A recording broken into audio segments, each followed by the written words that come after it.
Berlatar di perbatasan Amerika dan Meksiko, kisah akan berfokus pada seorang ayah bernama Sean yang sedang melakukan pencarian terhadap putrinya yang hilang selama 3 hari. Saat ini Sean sedang berada di Meksiko, lebih tepatnya di lokasi pembuangan mobil-mobil bekas yang menurut informasi terpercaya, mobil milik putrinya belum lama ini terlihat berada di sana, dan setelah memeriksa satu persatu unit yang ada di sana, akhirnya ditemukanlah mobil sang anak yang kondisinya masih utuh, tapi tidak ada satupun petunjuk yang bisa ditemukan kecuali kacamata milik temannya.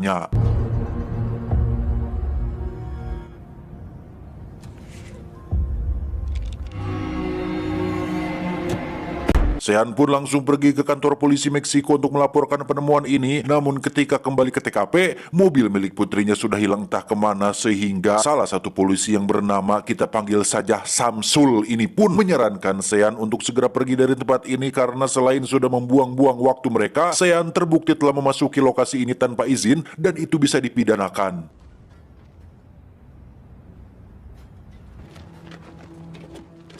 Sean sendiri tinggal di peternakan di wilayah Texas yang berada di dekat perbatasan Amerika-Meksiko. Yang sesampainya di rumah, Sean pun harus disambut oleh sikap ketus yang diperlihatkan putri sulungnya yang merasa jika Sean tidak becus melindungi keluarganya sendiri.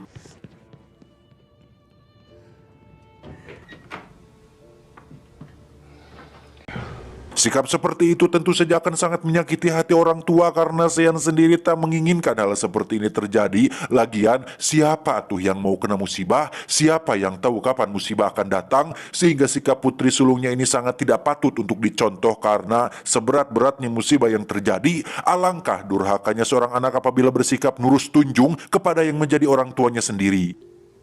You promised to keep us safe. Melihat suaminya liar, istri Sean pun mencoba menenangkannya. Namun Sean yang masih belum bisa tenang pun nampak sangat gelisah dan khawatir dengan keadaan putrinya sekarang. Yang di situ Sean mengungkapkan kecurigaannya tentang kedua polisi tadi yang sepertinya ikut terlibat dalam menghilangnya putri mereka. Sehingga Sean memutuskan untuk pergi ke kantor konsulat untuk melaporkan masalah ini. Tell the police. What did the police say, Sean? They're in on it. Keesokan paginya sebelum berangkat ke kantor konsulat, Sean pun kedatangan seorang tamu bernama Max yang merupakan sahabat lamanya ketika di militer dulu, yang pada akhirnya terungkaplah bahwa ternyata Sean adalah mantan kolonel yang tergabung dalam tim pembersih alias pasukan yang mendapat tugas khusus untuk melakukan berbagai misi ekstrim seperti eksekusi, pembantaian, penghancuran, perusakan, pembakaran, pemerataan, dana BLT, dan lain-lain. My reach ends at the border. Tujuan Max datang menemui Sean adalah untuk menawarkan bantuan barangkali Sean membutuhkan pertolongannya untuk ikut mencari putrinya yang hilang, di mana Sean sangat senang sekali mendengar Max begitu peduli terhadap keluarganya, tetapi bukan bermaksud menolak tawarannya atau tidak menghargai kepeduliannya. Sean yang tahu betul watak dan cara kerja Max ketika di militer dulu pun tak ingin melibatkannya dalam masalah ini karena Max ternyata diketahui adalah sosok tentara yang terkenal brutal dan suka menggunakan metode tidak manusiawi dalam setiap aksinya, sehingga daripada ngari riweuh penyelidikannya, Sean lebih baik blak-blakan menolak tawaran bantuan Max dengan mengatakan bahwa dirinya akan menyelesaikan masalah ini sendirian saja. I really appreciate that, brother. You let me know if you change your mind.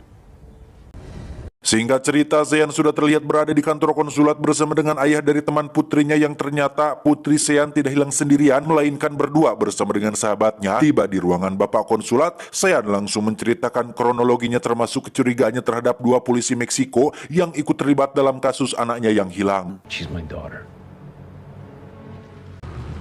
Sebagai seorang konsulat alias perwakilan negara yang ditugaskan di Meksiko, beliau tentunya sudah tahu seperti apa situasi di Meksiko saat ini, bahwa ada sebuah kartel atau sindikat atau kelompok penjahat yang dipimpin oleh seorang mantan tentara bayaran bernama Victor Garza, yang saat ini menjadi kartel paling ditakuti dan paling disegani di seluruh wilayah Meksiko. Bapak konsulat punya kekhawatiran jika anak Sean diculik oleh anak buahnya Victor Garza, yang apabila dugaannya benar, maka Sean disarankan untuk ikhlas dan lupakan kasus ini jika masih ingin hidup tenang. Known for their brutality, their shock and awe tactics. shucking off. Melihat Bapak Konsulat nampak gelisah membuat Sean menjadi penasaran, memangnya seberapa berbahayanyakah sosok Victor Garja ini sampai-sampai membuat beliau ketakutan? Bapak Konsulat langsung nerleng membeberkan beberapa kejahatan yang diduga dilakukan oleh Victor seperti menghabisi nyawa seorang kepala polisi yang jujur, menyiram seorang pejabat di waktu subuh menggunakan air keras, menembak bawahannya gara-gara dituduh selingkuh dengan istrinya, menyebabkan 400 warga Meksiko menghilang setiap tahunnya, dan kejahatan-kejahatan lainnya yang itu semua sangat mungkin sekali dilakukan oleh Victor yang memiliki pasukan yang sebagian besar adalah para mantan tentara bayarin. Make the mistake of underestimating what I'm saying here. Thanks for your help. Kasus ini pun langsung menjadi berita viral tentang seorang putri mantan kolonel yang hilang di perbatasan, di mana Sean dan istrinya pun mendapat kesempatan untuk diliput oleh media yang ketika sang istri hanya bisa mewek ciremai air soca, Sean menyampaikan suatu ketegasan dan tekad kuat ketika dirinya meminta sang anak untuk sabar dan tunggu karena cepat atau lambat Bapak akan segera menemukanmu. I'll find you.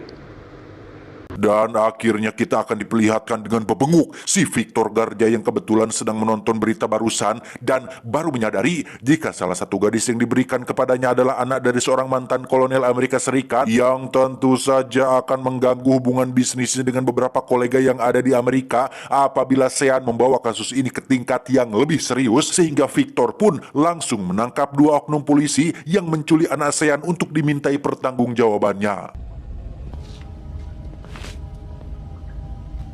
¿Saben por qué están aquí?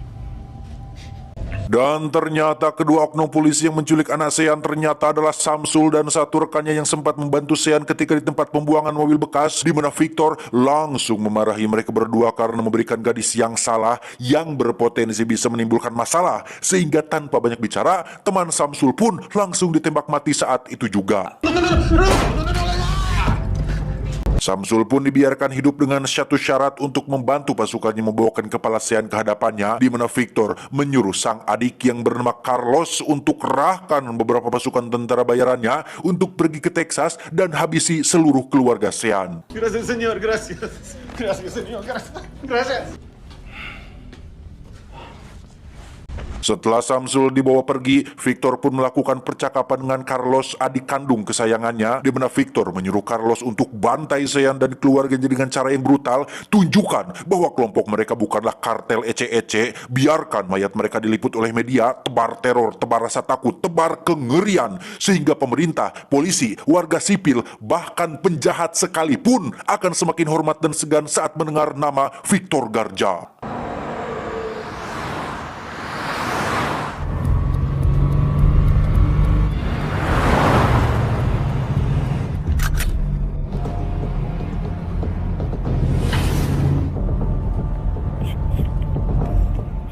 Tepat saat Carlos dan pasukannya sedang dalam perjalanan menuju Texas, Sean sendiri terlihat sedang berada di peternakannya sambil memegang sebuah senapan laras panjang untuk mengusir hama-hama ternak seperti keru dan ganggarangan, tanpa sedikit pun terfikir bahwa pasukan Victor akan bergerak secepat ini.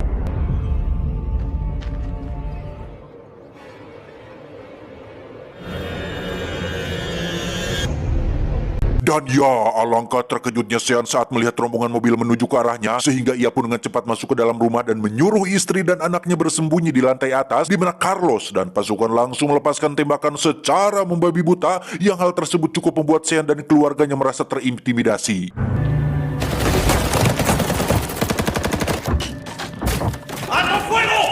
Aksi baku tembak itu pun terdengar oleh tetangga jauh Sean yang langsung melaporkannya kepada seorang bapak syarif yang sedang akan makan siang, sehingga ketika mendengar warganya dalam bahaya, ia pun rela tidak makan angin leunca demi untuk secepatnya pergi ke sana.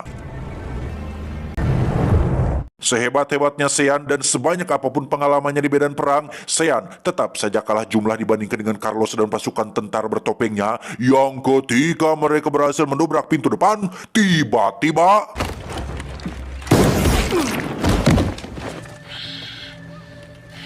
sadar rumahnya sudah berhasil ditembus, Sean pun menjatuhkan piring dan gelas beling ke lantai, sehingga ketika ada pasukan masuk, Sean bisa mendengar pergerakannya dengan cukup mudah.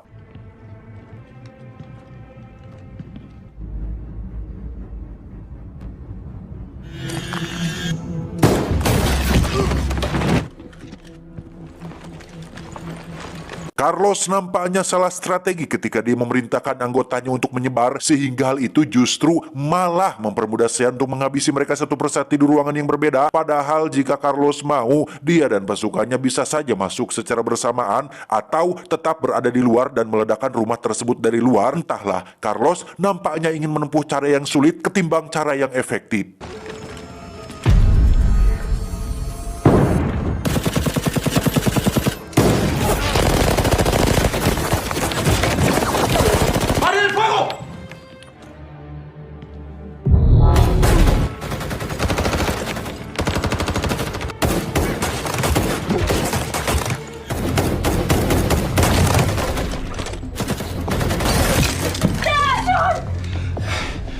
Sean yang sudah naik ke lantai atas pun langsung menyuruh istri dan anaknya untuk keluar melalui jendela, sementara dia akan tetap berada di kamar dengan si Carlos yang menumbalkan si oknum polisi untuk naik sendirian, sehingga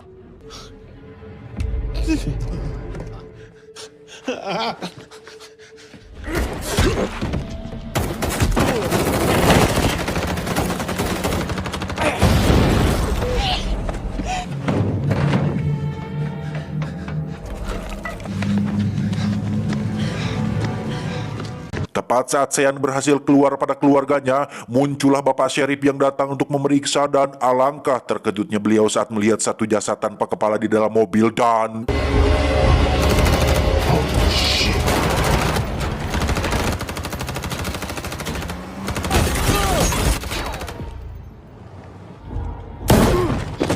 dari situ terjadi baku tembak antara Bapak Sheriff dengan pasukan Carlos yang baru keluar dari rumah, sehingga Sean langsung memanfaatkan kesempatan tersebut untuk mengevakuasi keluarganya dari tempat ini. Yang tepat saat si Sheriff terbunuh, Sean berhasil tancap gas yang membuat Carlos harus mengejarnya.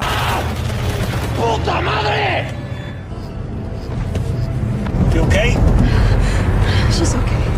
Sean nampaknya masih belum bisa bernafas lega setelah melihat Carlos dan pasukannya masih kekeh tetap mengejarnya, sehingga daripada terjadi kejar-kejaran yang tak ada hentinya, Sean mengambil tindakan berani dengan turun dari mobil dan menembaki pasukan Carlos hingga mereka semua kelabakan.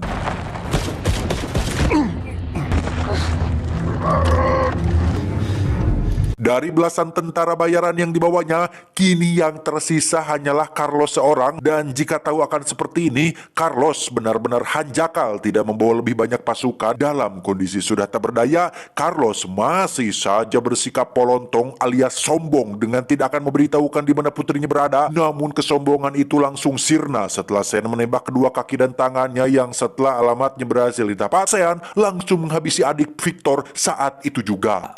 I won't. Now, come! Tinggal selangkah lagi untuk mendapatkan putrinya kembali. Sean tidak ingin melibatkan keluarganya dalam hal ini, sehingga dia menyuruh istri dan anaknya untuk bersembunyi di warung Teh Yuli yang menjadi tempat paling aman dan tempat paling mudah sekali untuk kasbon. Yang setelah mereka berdua pergi, Sean langsung menghubungi sahabatnya yaitu Max untuk menerima bantuan yang dia tawarkan tempo hari. Alright, let me just get my gear. Max yang sudah lama tidak merasakan adrenalin pun tentu sangat senang dan sangat sukarela dengan permintaan bantuan ini. Hal itu dibuktikan dengan perlengkapan yang dibawanya dalam bagasi mobil, sehingga Victor nampaknya harus siap-siap kena mental karena Sean dan Max sedikit pun tidak akan ragu lagi untuk melakukan pembantaian secara edan-edanan.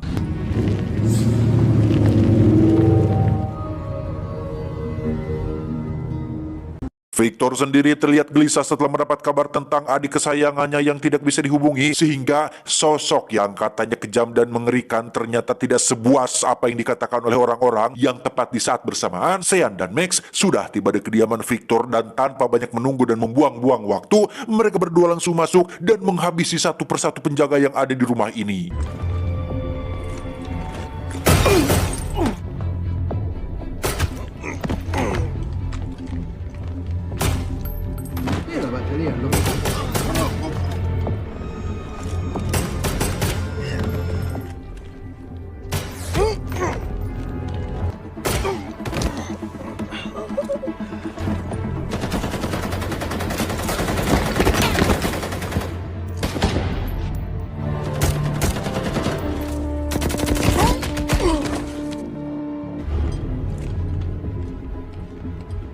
Don't move. Drop it. You remember me?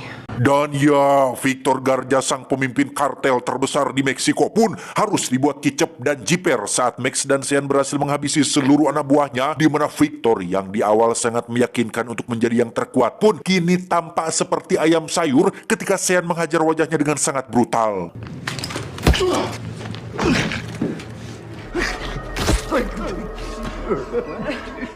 Sean, we gotta roll. Singkat cerita, mereka sudah tiba di lokasi yang menjadi tempat putrinya disekap, yang karena para penjaga di sana hanyalah tinggal kroco-kroconya, Sean dan Max pun bisa dengan mudah masuk tanpa mengalami kesulitan sedikit pun.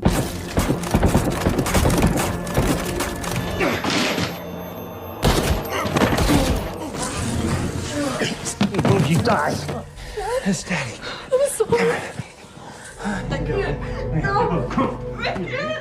Setelah putrinya dan sahabat putrinya berhasil ditemukan, Sean yang misinya sudah berhasil tercapai pun menyerahkan sisanya kepada Max, yang seperti yang sudah saya jelaskan di awal, Max adalah sosok brutal yang suka sekali memakai metode penyiksaan level ekstrim, sehingga Victor nampaknya harus lebih cepat bertaubat sebelum Max menghabisinya dengan cara yang sangat menyakitkan. Santísima muerte. I hope you're right. Keesokan paginya, Max terlihat membawa kepala Victor untuk diletakkan di atas persembahan yang ada di pinggir jalan. Sementara untuk Sean, dia akhirnya bisa bernapas lega setelah keluarganya berhasil berkumpul kembali. Dan saking leganya, dia sampai mengkurut kumis dan jenggotnya supaya ketika makan, remeh sangu tidak menempel di wajahnya.